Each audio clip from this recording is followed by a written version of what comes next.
Margaret Thatcher, que foi primeira-ministra do Reino Unido, dizia: não existe dinheiro público, existe apenas dinheiro do pagador de imposto. Essa lógica é ignorada num país viciado em Estado. Dinheiro público parece um bem infinito, uma espécie de moeda virtual que o governo pode criar para sustentar o Estado. Mas a realidade se impõe sobre as nossas fantasias. Somos nós que pagamos a conta do Estado brasileiro. Para isso, trabalhamos 5 meses por ano somente para pagar impostos. Um dos maiores problemas do Brasil é o descontrole do gasto público. O Estado consome quase 40% do PIB e gasta mal. Em educação, por exemplo, gastamos mais do que a média dos países ricos da OCDE, 5,6% do PIB. Mesmo assim, estamos nas últimas colocações nos rankings mundiais que mensura o aprendizado dos alunos. A ausência de critério para avaliar a eficiência do gasto e a efetividade das políticas públicas afeta a vida do cidadão. Além de ter de conviver com um serviço público de péssima qualidade, o brasileiro tem de arcar com uma das cargas tributárias mais elevadas entre os países emergentes. O gasto excessivo com despesas, benefícios e subsídios reduz também a capacidade de investimento público do Estado em áreas vitais, como saneamento e infraestrutura. Quer um exemplo? 100 milhões de brasileiros não têm acesso ao esgoto tratado. É possível melhorar a qualidade do gasto público no Brasil? Esse é o tema de hoje, aqui no programa Panorama. E nós vamos receber o professor Marcos Mendes, pesquisador associado do INSPER e nosso convidado de hoje.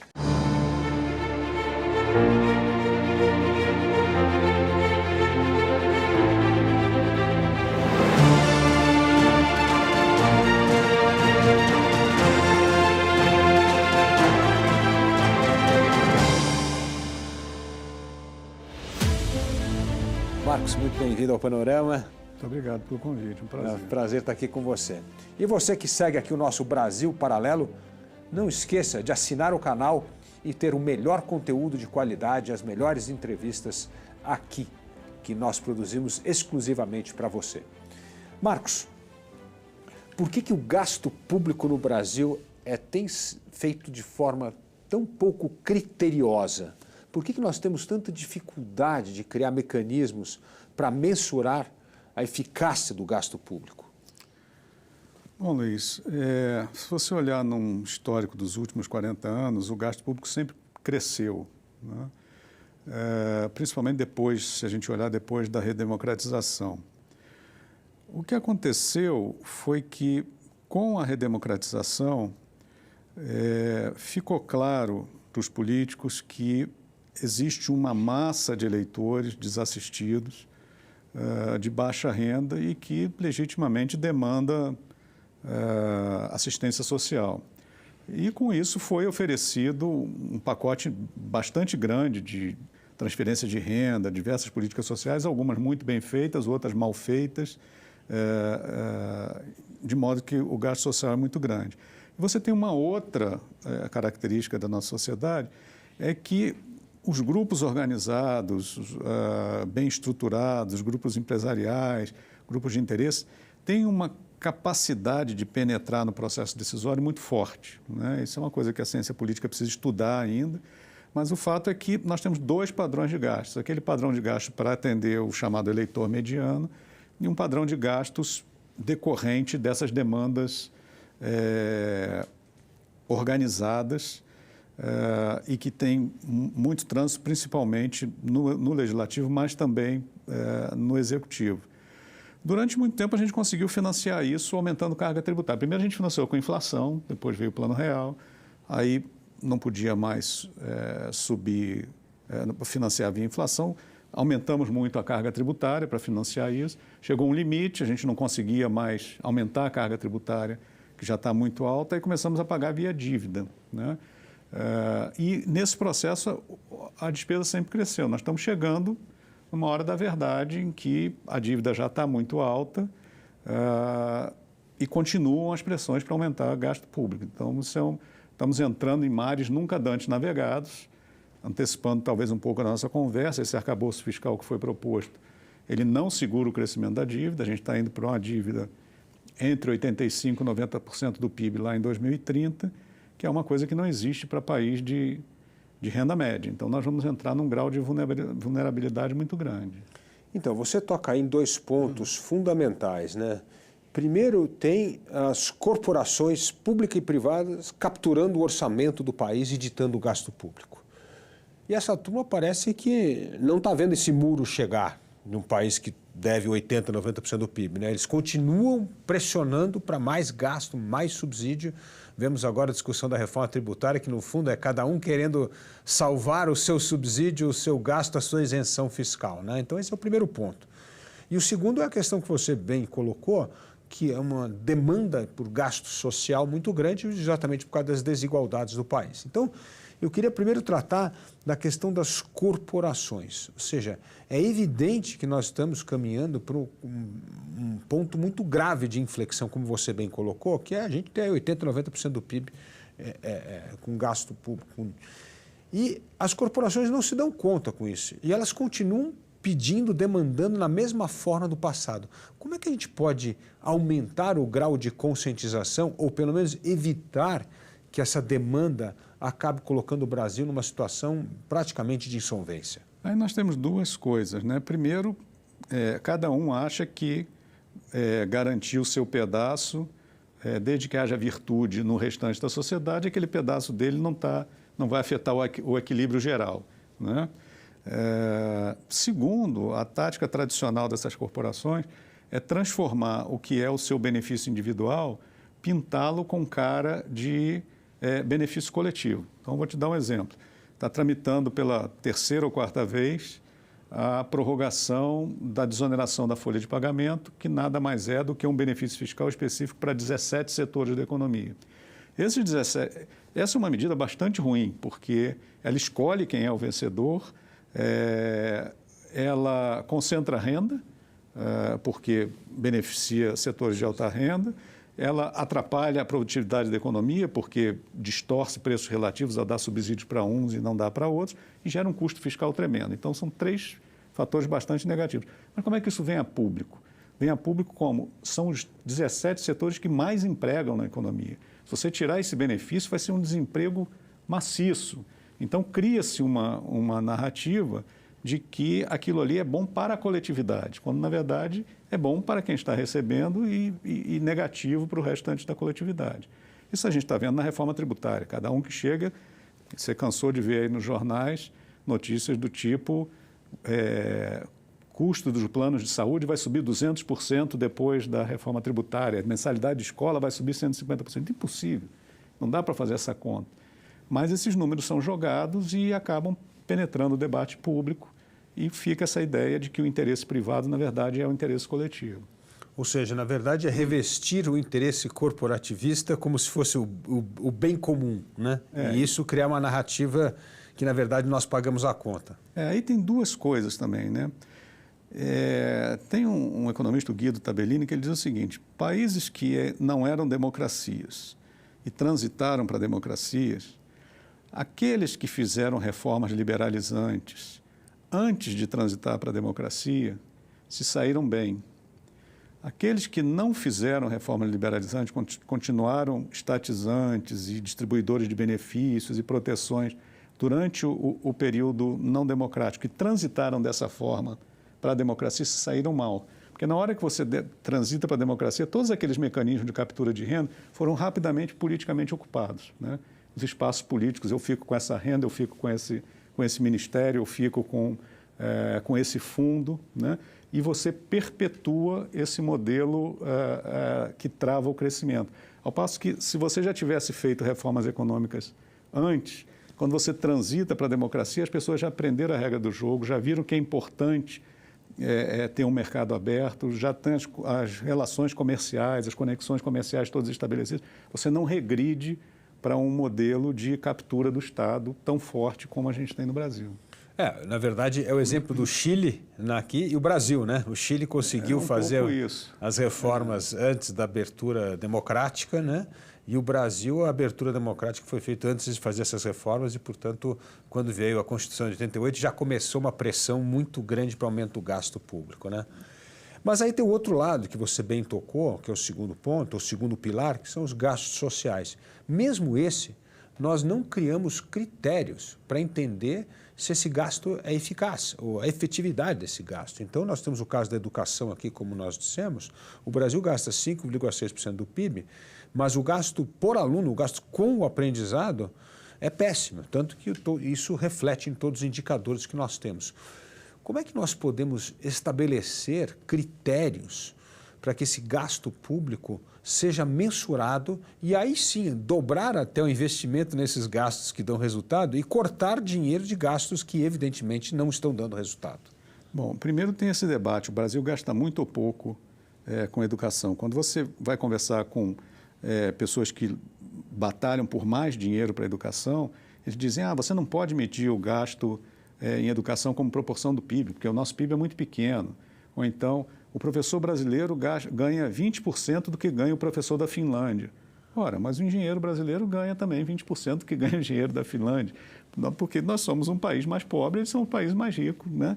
Então, a forma de mensurar importa. Eu acho que uma forma boa de mensurar é o seguinte, quanto do orçamento público, qual o percentual do orçamento público que o país está comprometendo com a educação? Quando você olha isso, a OCDE tem lá nas estatísticas dela, o Brasil é o terceiro ou quarto colocado num conjunto de 60 países. O Brasil compromete muito dinheiro com a educação, mais ainda agora com esse novo Fundeb aprovado em 2018, que aumentou muito os recursos para a educação.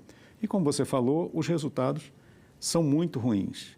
Então, essa lógica de que precisa mais dinheiro para melhorar a educação, já está claro que não vai ser por aí, tá? E o que me preocupa, lá nos anos 90 eu olhava essa questão da educação e falava, não me preocupo, porque tem tanta organização da sociedade civil pensando sobre isso, tantos acadêmicos de ponta pensando sobre isso, esses caras vão dar um jeito de fazer essa educação brasileira melhorar. E não deu certo. Então, tem alguma coisa na função de produção de educação que é muito difícil, tá? Você conseguir fazer um garoto ler direito, fazer conta direito e ter um raciocínio lógico, não é trivial. E aí entram mil coisas, né? Interesses corporativos, interesses sindicais. Eu participei do debate do novo Fundeb e eu propunha lá na discussão que um pedaço dos recursos tinha que ser distribuído conforme desempenho. Município que melhorou mais os seus indicadores de educação recebe um delta a mais, né? Isso era uma heresia, né? Isso aí é um discurso neoliberal, de competição, todo mundo tem que subir junto, né? Mas como é que você vai fazer subir se você não dá um incentivo para o cara melhorar? Por outro lado, você olha a experiência que deu certo, lá do estado do Ceará. ICMS educacional. O ICMS educacional. Felizmente, eles botaram esse ICMS educacional depois também na reforma do Fundeb. Mas na distribuição do dinheiro do Fundeb, que não é o do ICMS, que é outra coisa, botaram lá um percentual bem pequeno, mas não regulamentaram. Deixa para regulamentar depois, né? Então, ficou para inglês ver. Então, você tem que quebrar alguns vícios. Tem vícios no processo educacional brasileiro de, por exemplo, enfiar um monte de matéria para os alunos estudarem, né? O vício de achar que tudo é salário. Tem uma coisa de dizer que o professor ganha pouco. Não é o professor que ganha pouco, é o brasileiro que ganha pouco, né? O Ricardo Paes e Barros tem lá várias estatísticas que mostram, por exemplo, que 90% dos pais de alunos da educação básica ganham menos do que os professores dos seus filhos. A escola pública também não paga pouco. A escola pública, via de regra, paga mais que a escola privada. O nível de renda de professores, essa comparação, né, que eu faço, que eu fiz antes da OCDE, quanto o professor ganha aqui, quanto o professor ganha na OCDE, a diferença entre o profissional daqui e da OCDE, a menor que eu encontrei foi entre professores. Engenheiros brasileiros ganham proporcionalmente menos que engenheiros da OCDE. Operários brasileiros ganham... E somando os benefícios também, aposentadoria, benefícios, tudo. Isso. Talvez colocando os benefícios específicos de professores, de aposentadoria antecipada, aí a diferença cai ainda mais, né? Então, a gente tem que quebrar certos mitos e falar, olha, o que é importante é que, no fim do dia, as crianças saibam ler, saibam fazer conta e saibam pensar. Isso não está sendo colocado como prioridade. Eu estou muito esperançoso que essa turma que está no Ministério da Educação fez isso acontecer no Ceará, né? Espero que façam acontecer também no nível nacional, né? Ô Marcos, durante muito tempo você trabalhou no Senado lá e sempre entendeu como trazer um argumento técnico e ajudar a convencer o político da importância de matérias, né? Então, a reforma da Previdência, que foi uma grande batalha, né? Provavelmente vamos ter que fazer uma outra reforma da Previdência logo, logo, porque nós não tivemos coragem de fazer a real reforma da Previdência com a profundidade que nós esperamos, mas é isso aí, a política é fazer o que é possível às vezes, né? Mas essa sua experiência no Senado mostra da importância de se construir uma narrativa política para convencer a maioria. Onde é que nós estamos falhando nessa construção de narrativa para aumentar a conscientização da importância do bom gasto público? Bom, em primeiro lugar, ressaltar a importância da narrativa. Eu trabalhei muito na reforma da Previdência, aquela que não passou lá do governo Temer, mas que foi o primeiro passo para que logo em seguida do governo Bolsonaro passasse. Eu trabalhei muito na comunicação daquilo ali, no debate. E uma coisa que eu percebi foi que, enquanto a gente falava que, olha, tem que fazer reforma da Previdência, senão quebra, não vai ter dinheiro para pagar, vai ter endividamento público, isso não tinha repercussão, né? As pessoas falam, em geral, têm uma noção de que o governo pode tudo, né? O governo não quebra nunca, o governo dá um jeito de pagar, né? Não existe essa noção de que o custo é repassado para a sociedade, seja via taxa de juros mais alta, seja imposto mais alto, mais inflação. As pessoas no dia a dia não fazem essa conexão. Quando a gente mudou a narrativa para dizer, olha, a Previdência atual é injusta, e mais, a reforma não vai atingir os mais pobres, não vai mexer na aposentadoria de quem ganha um salário mínimo. O que nós estamos fazendo é demandar que trabalhem mais as pessoas do mercado formal que têm uma renda mais alta. Fomos mostrando as diferenças, né? Existia muita informação errada sobre aposentadorias no Nordeste e no Sudeste. A gente mostrou que o sistema de aposentadoria aumentava a desigualdade regional, porque tipicamente um aposentado do Sul-Sudeste vivia muito mais do que um aposentado do Norte e Nordeste, que trabalhava mais e recebia uma aposentadoria menor no final.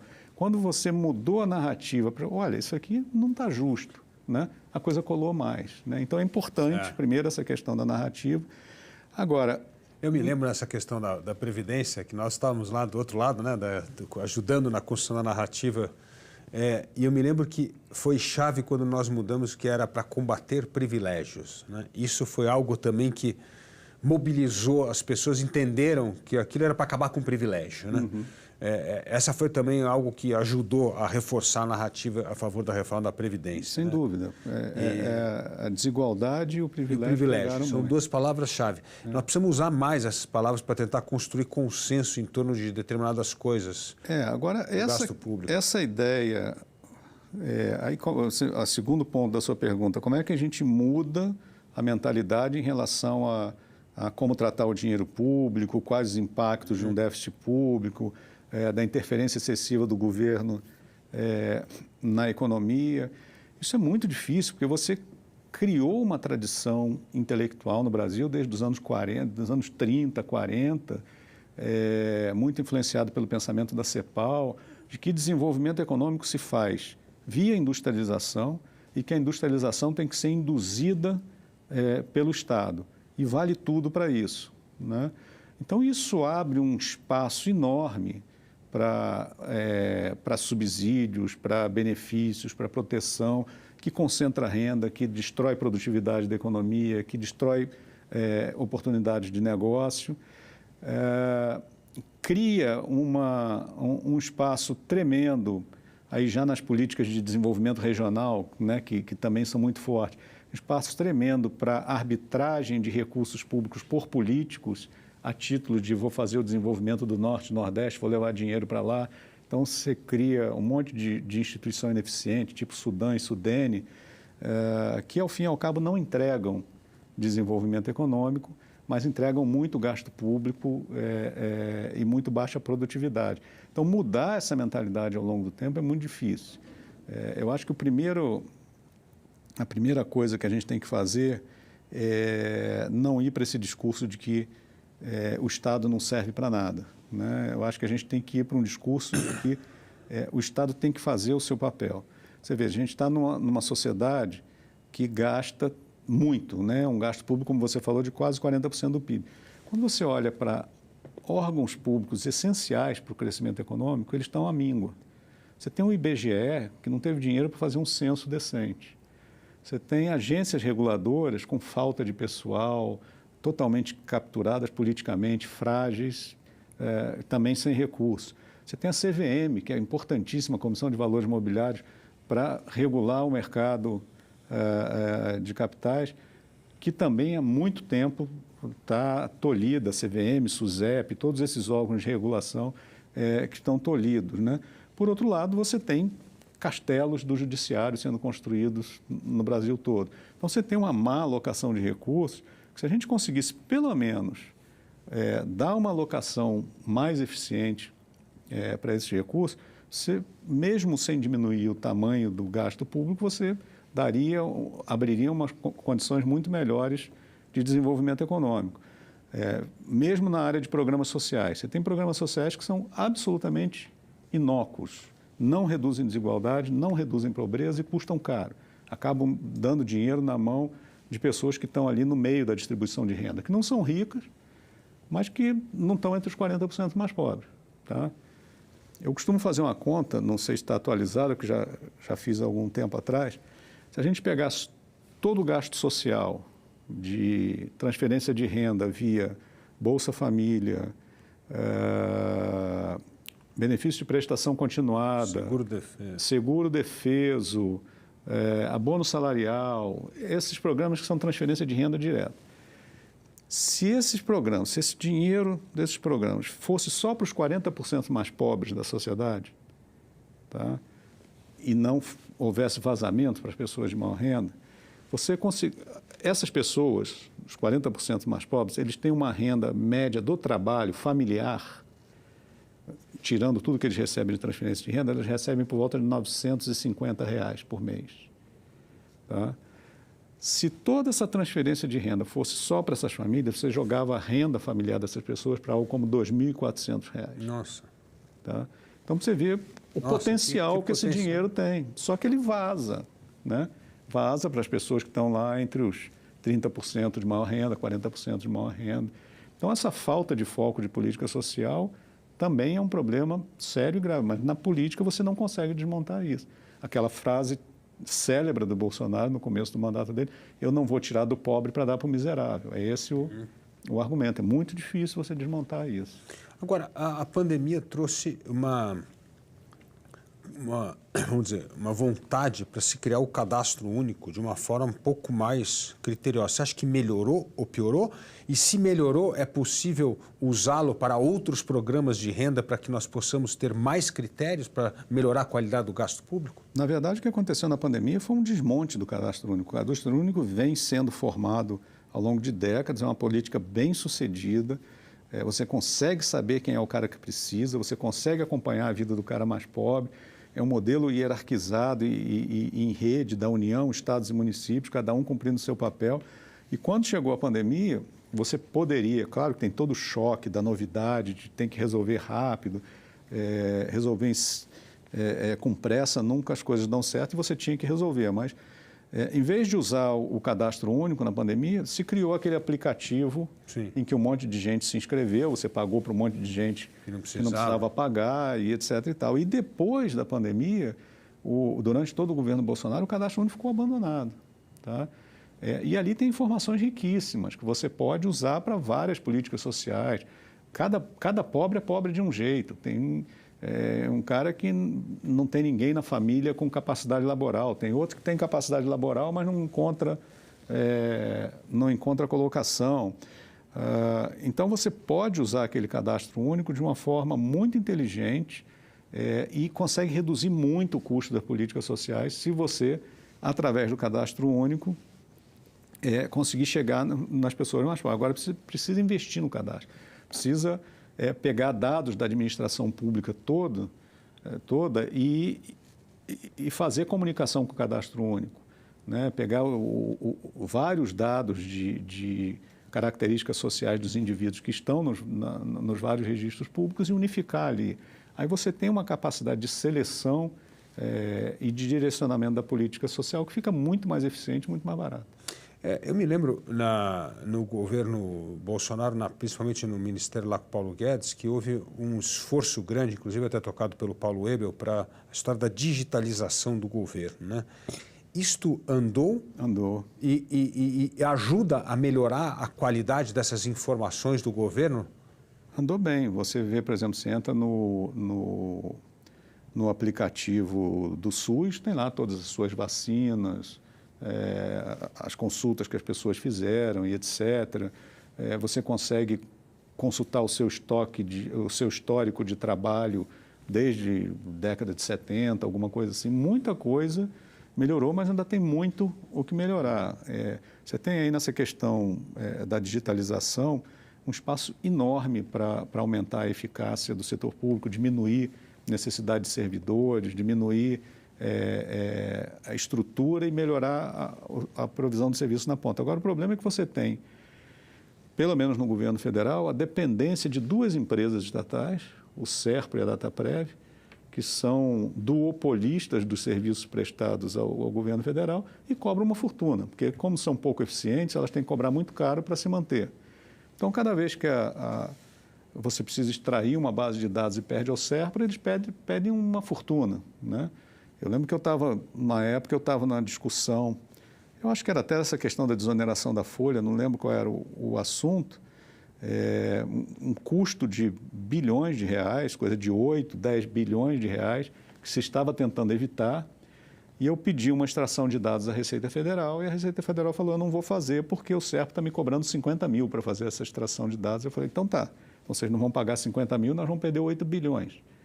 Então, é assim que a coisa funciona. Ali é pouca eficiência e muito custo. Então, se você conseguisse resolver esse nó na provisão de serviços de processamento de dados, de ciência e análise de dados no setor público federal, ia ajudar bastante. A inteligência artificial vai passar a perna neles se eles não acordarem, e não ajudarem a trabalhar, não é?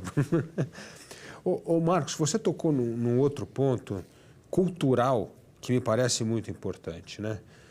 Que é a crença nas virtudes desse nacional desenvolvimentismo, né? E como isso teve um certo êxito no Brasil, do fim da Segunda Guerra Mundial até os anos 80, parece que é mais difícil ainda fazer essa mudança cultural, né? Mas o fato é que no início dos anos 80 começou uma agenda liberalizante da economia, abertura econômica, desregulamentação, desburocratização, que possibilitou grande crescimento econômico, principalmente para os países emergentes, né? E o Brasil perdeu esse bonde da história, né? Por essas crenças. E isso não dá para construirmos uma narrativa mostrando quanto nós perdemos de mercado e de geração de emprego, ou seja, quanto perdemos de competitividade e produtividade na década perdida de 80, depois nos anos 90 e, evidentemente, agora, né? Nós estamos cada vez mais perdendo competitividade e produtividade. Aliás, os indicadores, os rankings internacionais, mais uma vez, mostram isso. Isso não é forte o suficiente para começar a rever determinadas crenças obsoletas? Eu acho que o debate econômico, às vezes, sofre da consequência daquela máxima do Marco Maxwell de que as consequências vêm depois, né? As pessoas costumam analisar causas e consequências simultaneamente, né? Então, um raciocínio simplista é assim, olha, quando o Estado estava tocando a economia e a gente fazia uma política de industrialização lá no governo militar, crescia uma barbaridade. Nos anos 80 vieram esses liberais aí, fizeram reformas liberais e a economia parou de crescer. Logo, a gente tem que voltar para aquela política de incentivo. Eu vejo esse discurso o tempo todo. Quando você vai olhar na prática, como é que eu posso contar essa história de uma forma mais racional? Aquele processo de crescimento nosso dos anos 50 até os anos 80 foi a parte fácil, que boa parte das economias pobres fazem, que é tirar o cara improdutivo do campo, mandar ele para a cidade, só de mudar para a cidade e trabalhar num serviço mais organizado, a produtividade dele aumenta, a produtividade da economia cresce, você está com uma população crescendo, então tem mais oferta de mão de obra, e por conta dessa chamada transformação estrutural você vai crescendo. Mas chega um momento em que não tem mais espaço para essa transição, para trazer mais gente do campo, e você precisa começar a crescer por ganho de produtividade no setor urbano, né? Seja na indústria, seja no serviço, e aí você não consegue fazer isso. E o outro ponto é que não houve política liberalizante extrema no Brasil. Você continua com políticas protecionistas, somos um dos países mais protecionistas do mundo. A gente tem instrumentos de política industrial herdados lá do governo militar, como Zona Franca de Manaus, né? Altas barreiras tarifárias e não tarifárias ao comércio, uma pletora de incentivos tributários e creditícios que continuam aí, sempre estiveram e continuam e se agravaram nos últimos anos. Então, não houve essa pretensa liberalização excessiva da economia brasileira. O que a gente está vivendo é uma estagnação típica de país que entra na crise do país da renda média, que é mais fácil sair de pobre para médio do que passar de médio para rico. Aí é uma coisa muito mais sofisticada. E eu acho que o que vira a chave nisso aí é o país conseguir se tornar competitivo no mercado internacional. Na hora que você consegue abrir a sua economia e ser competitivo, significa que você está sendo produtivo. Se você fica fechado em você mesmo, produzindo só ali para dentro, você perde o bonde da história, né? Me permite contar aqui uma historinha que eu acho fantástica, né? Que é a história de Singapura. O Lee Kuan Yew, que foi o ditador benevolente, digamos assim, né, que conseguiu transformar aquilo lá, ele era um cara de esquerda, advogado do Sindicato dos Servidores Públicos de Singapura. Pô, não tem cara com um perfil mais parecido com o político típico de esquerda brasileiro do que esse, né? Advogado de sindicato e líder de partido de esquerda. O sonho dele era fazer uma federação com a Malásia, porque aí eles iam ter um mercado grande e iam poder fazer uma política de substituição de importações típica, né? E aí ele só conseguiu ficar federalizado com a Malásia por 2 anos. A Malásia botou Singapura para correr, não querendo vocês aqui, por problemas étnicos, políticos, etc. O cara se viu sozinho, numa ilhota, que não tinha mercado interno, que não tinha recursos naturais, e aí ele teve que se virar. O que é que eu tenho de vantagem comparativa aqui? A minha posição estratégica, vou transformar isso aqui num porto, vou educar esses caras aqui ao máximo, uma política de educação super eficiente, né? E vou tirar proveito da minha proximidade com grandes mercados, aqui China, os outros países, e transformou aquilo lá no que é, né? Então, assim, por uma circunstância, o cara estava indo numa direção completamente errada. Por uma circunstância da história, Singapura virou o grande fenômeno econômico que é, né? Nós fomos ao contrário. Nós caímos na armadilha de achar que se nós fechássemos a economia e protegêssemos o nosso mercado, a gente ia construir tudo aqui dentro e ia fazer uma grande nação. Perdemos o bonde da história.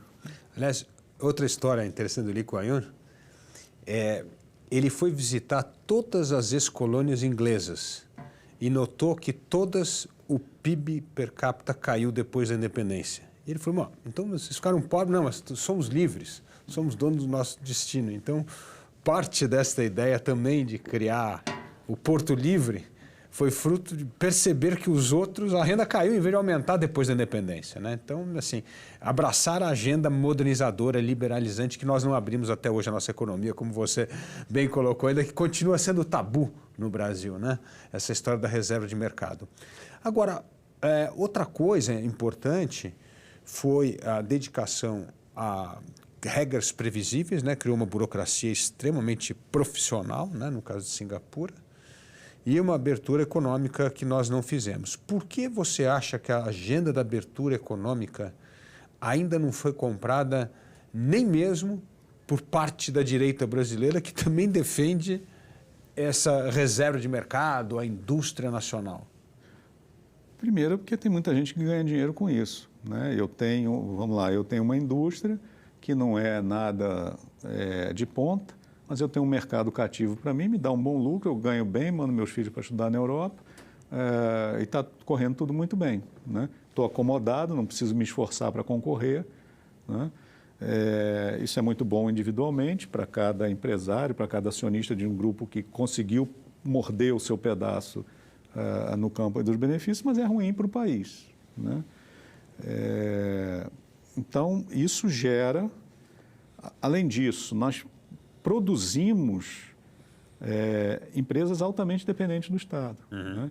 Zona Franca de Manaus não sobrevive sem aquela montanha de subsídios. Então, tem uma luta feroz para manter aquilo lá, porque o político do local quer preservar o status quo dos benefícios que vão para lá, né?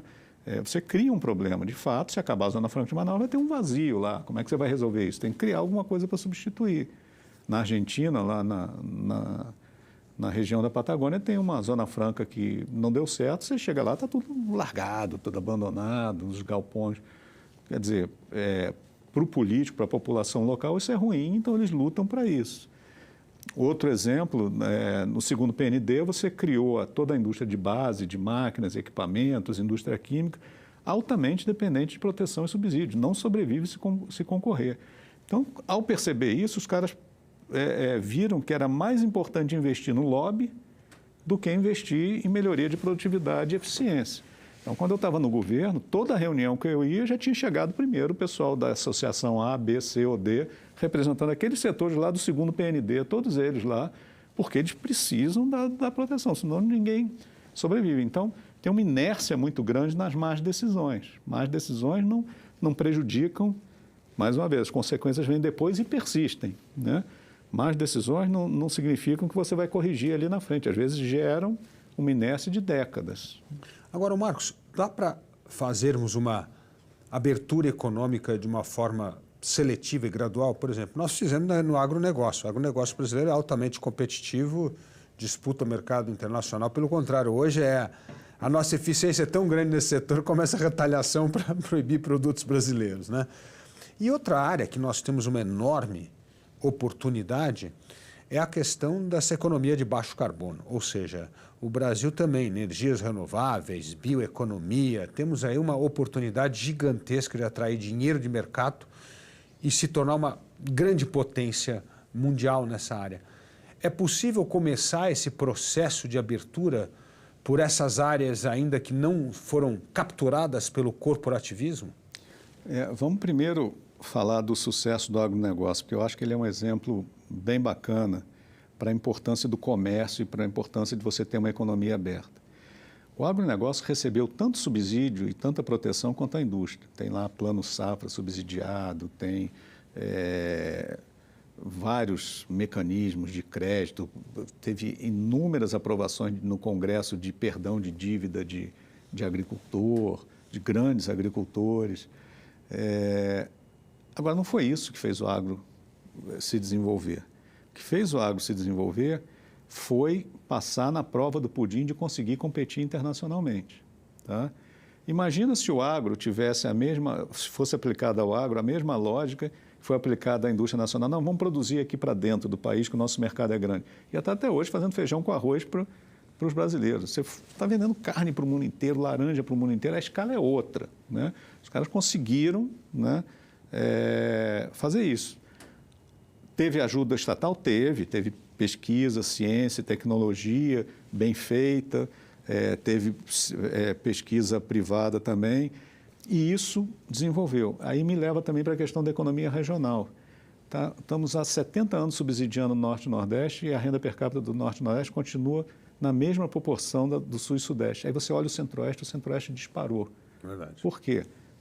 Junto com o agro. Então, isso mostra o quê? Que desenvolvimento regional você faz com desenvolvimento econômico e não com uma política específica de desenvolvimento regional. Você tem que investir nas pessoas, na qualidade, na ciência e tecnologia, para que aquela região desenvolva a sua a sua vocação. Aí você fala, daqui para frente? Pô, daqui para frente o Brasil tem hoje pelo menos duas coisas que o mundo inteiro quer, né? Que é capacidade de produzir energia barata e barata e limpa. E meio ambiente, estoque florestal a ser preservado. Cabe ao Estado, aos legisladores, pensar uma forma de regular isso, em que a gente possa transformar isso em renda para os brasileiros, né? Que isso seja um ativo rentável. Então, na questão ambiental, o que é melhor? A gente criar um mercado de carbono próprio nosso, ou é a gente tentar vender crédito para os mercados de carbono fora, ou essas duas coisas juntas, ou a gente faz um portfólio de bônus verde para tomar crédito mais barato, doações, procurar o caminho, juntar as pessoas que entendam de como rentabilizar isso, né? E traçar uma estratégia. Isso que é um papel para o Estado e que abre uma nova fronteira. Energia, tem aí o hidrogênio verde, que pode ser produzido a partir de eólica e solar, que aí seria efetivamente energia limpa. Mas o mercado de energia no Brasil é uma zorra, né? Tem um monte de subsídio cruzado, um monte de interesse pendurado. Você arrumar esse mercado de energia, você vai ter que contrariar muitos interesses, que vai ser difícil de reorganizar isso. Mas a gente está na cara do gol para desenvolver oportunidades de crescimento econômico totalmente novas, contemporâneas, depende de sabermos nos organizar. Começa aí também o mercado livre, começando a crescer, geração distribuída, nós temos que continuar inovando nisso, né, Marcos? Olha, você que está assistindo aqui a nossa entrevista no Panorama, não esqueça de assinar a Brasil Paralelo e ter acesso aqui ao melhor conteúdo possível. Marcos, você é uma pessoa que vem estudando política pública, eficiência do gasto durante tanto tempo. Os estados e municípios vêm se tornando uma espécie de laboratório para testar boas políticas públicas, né? O que a gente vem fazendo de certo para inspirar outros estados ou outras cidades a seguir a fórmula de sucesso do Brasil que dá certo? Esse é um grande desafio também, né? Você tem políticas públicas bem-sucedidas em determinados estados, em determinados municípios, você não consegue reproduzir isso em outras áreas do país, em outras unidades da federação. Então, falta um pouco de comunicação, né, de conhecimento de boas práticas, falta um pouco de indução federal, por isso que eu sou otimista com a saída do pessoal técnico do Ceará para o Ministério da Educação, porque eles podem ter uma capacidade de prover isso, e também porque o país é diverso e as circunstâncias que existem num lugar não existem em outro. Por exemplo, mais uma vez nessa questão do Ceará, quando eu converso com os especialistas de lá, uma coisa que me dizem uma organização que sempre bloqueou reformas de melhoria de qualidade da educação é o Sindicato de Professores, e lá o sindicato era mais fraco, né? Então, se você conseguiu superar essa barreira. Mas não há dúvida de que esse trabalho de divulgação de boas práticas, que já existem em várias organizações, como o CLP, que faz o prêmio de competitividade estadual, induzir a competição e mostrar para um estado o que o outro está fazendo e a possibilidade de replicar, de copiar, isso é uma coisa virtuosa do federalismo, né? E a gente precisa estimular isso. O federalismo tem duas coisas muito boas, que é a competição, quem provê serviços melhores, quem atende melhor a população, e a cooperação, quando você tem um estado mais pobre, o governo federal redistribui a favor daquele estado. No Brasil, muitas vezes a gente compete onde deveria cooperar. Verdade. É a guerra fiscal. Em vez de você cooperar com um financiamento mais equânime, você faz uma guerra fiscal que bagunça todo o sistema tributário e muitas vezes você coopera onde tem que competir, né?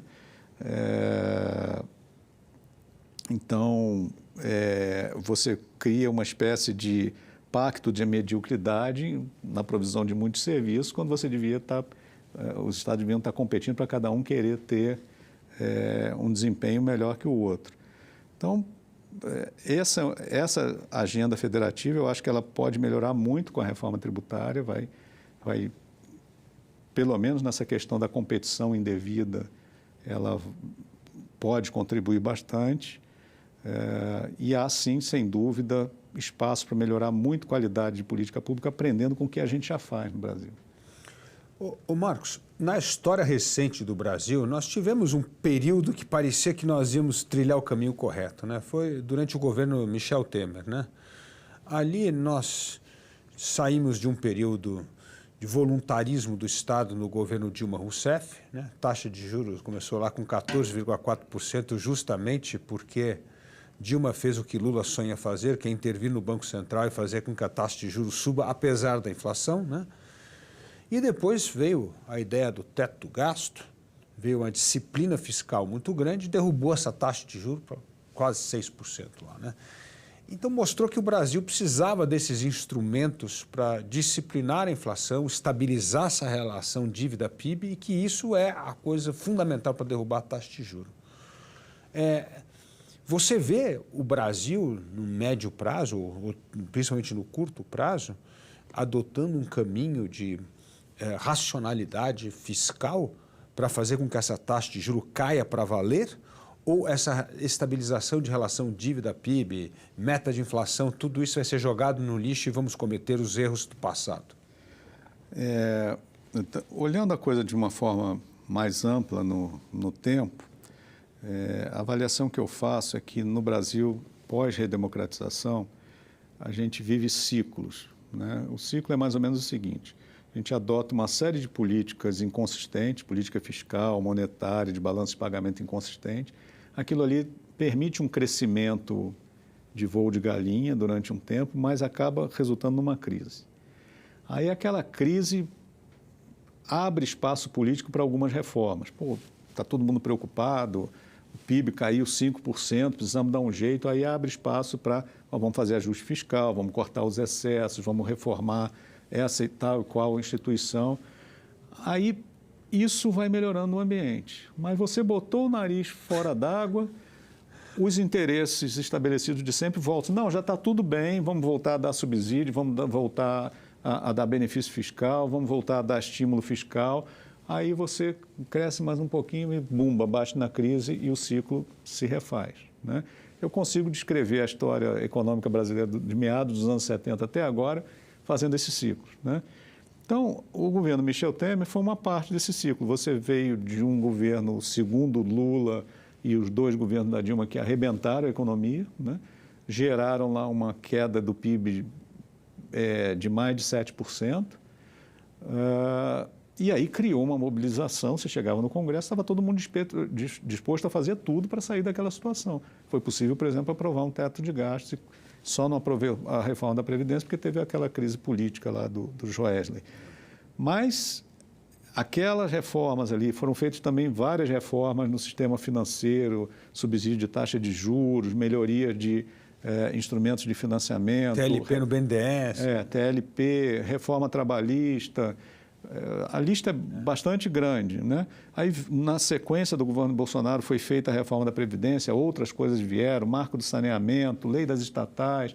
Aquilo ali foi melhorando o ambiente, a gente começou a crescer, botamos o nariz para fora da água. Não, já está bom, vamos botar para quebrar de novo.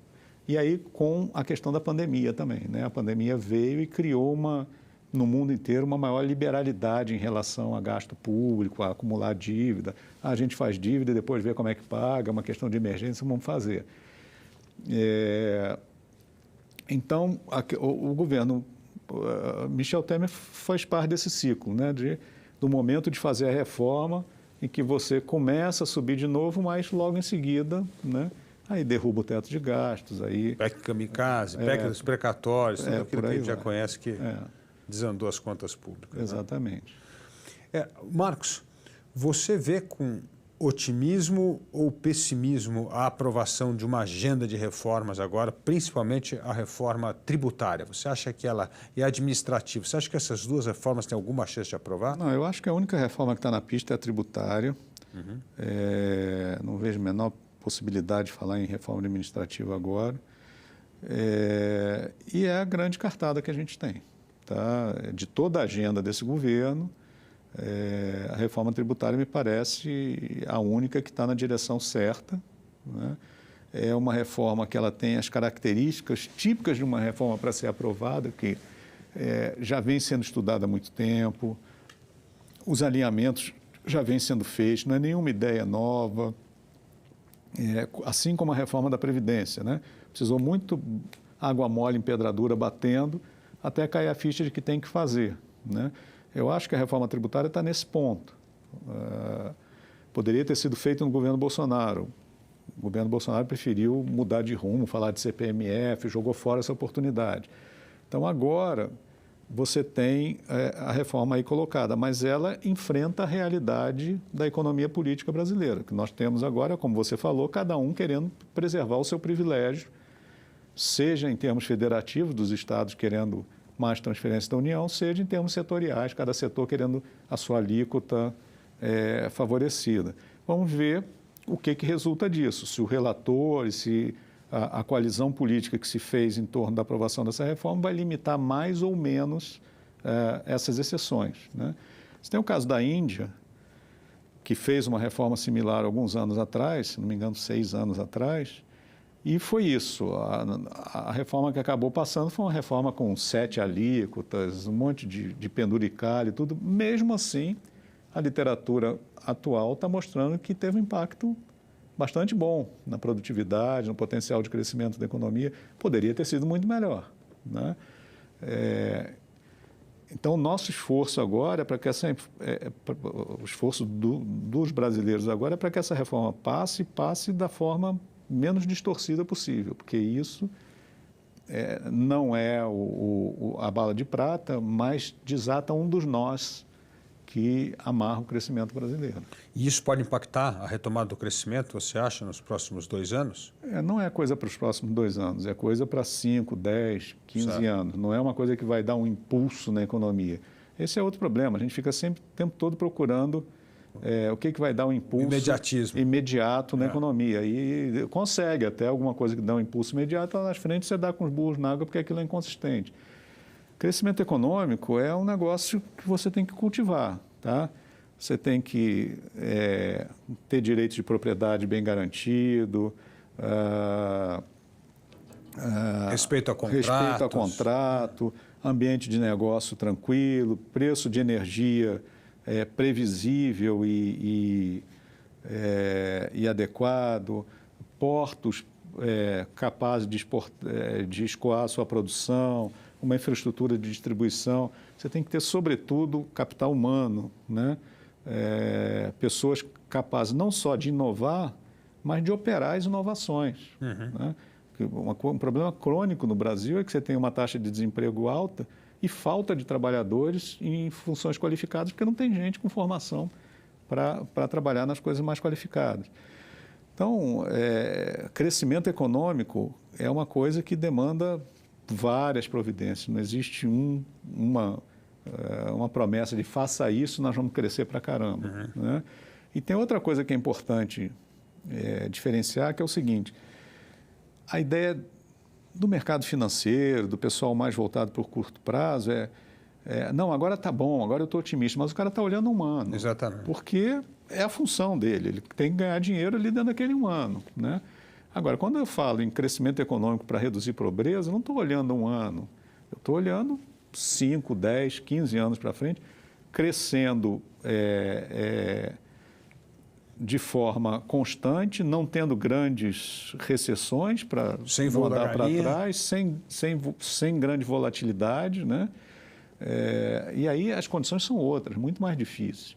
Você arrumar uma economia para ela crescer durante um ano e meia dúzia de pessoas ganhar dinheiro é fácil. Agora, você arrumar uma economia para ela crescer no longo prazo requer muito mais coisa. Acho que aí você está tocando em 2 pontos importantes, aí até para concluir a nossa conversa. Primeiro, precisa ter previsibilidade das regras, né? Precisa ter continuidade dos bons programas, né? E essas coisas, de certa forma, vão reeducando a política e o mercado, né? Você acabou de dar o exemplo aqui das energias renováveis, do agronegócio, como que isso são formas de política educacional, né?